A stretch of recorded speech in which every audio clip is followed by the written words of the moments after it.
Frederick University returns with the Red Card campaign. The campaign is based on the Red Flag campaign that has been successfully implemented in the US and for the first time in Cyprus in 2014 by our university. The Red Flag campaign promotes healthy communication and behaviors in dating relationships between students. Intimate partner violence is not just about one sex. It affects both sexes. The next few slides are examples of thoughts and perspectives of the abuser and the victim in a relationship. Where you see the words you, it's the abuser talking, whereas where you see the words me, it's the victim talking. So let's begin. The abuser might say, "You don't love me, that is why you don't want to have sex with me." From the victim's perspective, however, he says that if I love him, we should have sex, but I am not ready. He does not understand that I still love him. This is called coercion, a form of abusive behavior. From the abuser's perspective, one might say, okay, so I secretly check his mobile and Facebook account. What's wrong with that? However, from the victim's perspective, one might think, she keeps checking my mobile and Facebook account. She thinks I am cheating on her. This is called jealousy, another form of abusive behavior. The abuser might say, what if she decided to break up with me? It doesn't mean that I don't have the right to see her. I want to know what she is doing, and that it is why I like to wait for her outside her house.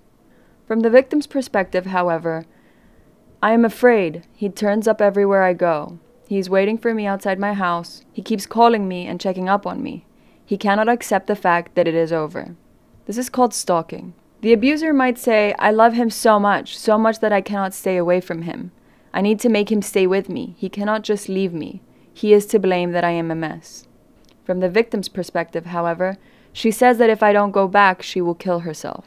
That if she dies, it is going to be my fault. This is called victim blaming. From the abuser's perspective, I keep telling her that no one will love her as much as I do, and I mean it. But the victim might perceive it as he keeps belittling me. He tells me I am stupid and fat, that nobody else would want to be me. This is called emotional abuse. From the abuser's perspective, his friends are just bad influence. They all just recently broke up with their girlfriends. But the victim might see it as, I just want to be able to watch a football match with my friends, and she just happens to come by to see me. Another example, the abuser might say, I'm just romantic. I want to protect her from other men because I know how men think.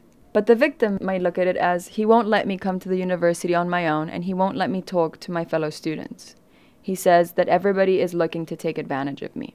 This is called isolation. The abuser might think, of course I showed her who wears the pants in this relationship. She came dressed like that, had a few drinks, went to first base, and then she decided that she did not want to go all the way. From the victim's perspective, he kept insisting to have sex, but I did not want to. Not so early in our relationship. But he did not listen to me. Now I feel awful that I went through with it. This is called sexual coercion. We don't often recognize that these ordinary behaviors are signs of abuse in relationships. In the US, 1 in 5 dating relationships among students exhibit elements of psychological abuse. We ask that you help us through your own experiences to identify, learn, and show a red card to these types of behaviors. The Red Card campaign will run in 3 phases. Phase 1 is a collection of experiences that our students have had on red cards that will be exhibited on campus in complete anonymity. The second phase, a questionnaire will be sent to all students in an effort to assess the degree to which students identify red flags and unhealthy behaviors in dating relationships. Differently to 2014, this year we're taking it a step further. We will conduct workshops to promote healthy dating relationships amongst our community. You can also submit your own red card online at the link below the video. All cards are submitted with complete anonymity. If you or a person you know is a victim of dating violence, you can contact our university's counseling center or the Association for the Prevention and Handling of Violence in the Family for support. Thank you for watching and sharing. Through conversation and communication, we aim to improve the relationships amongst our community and the society at large.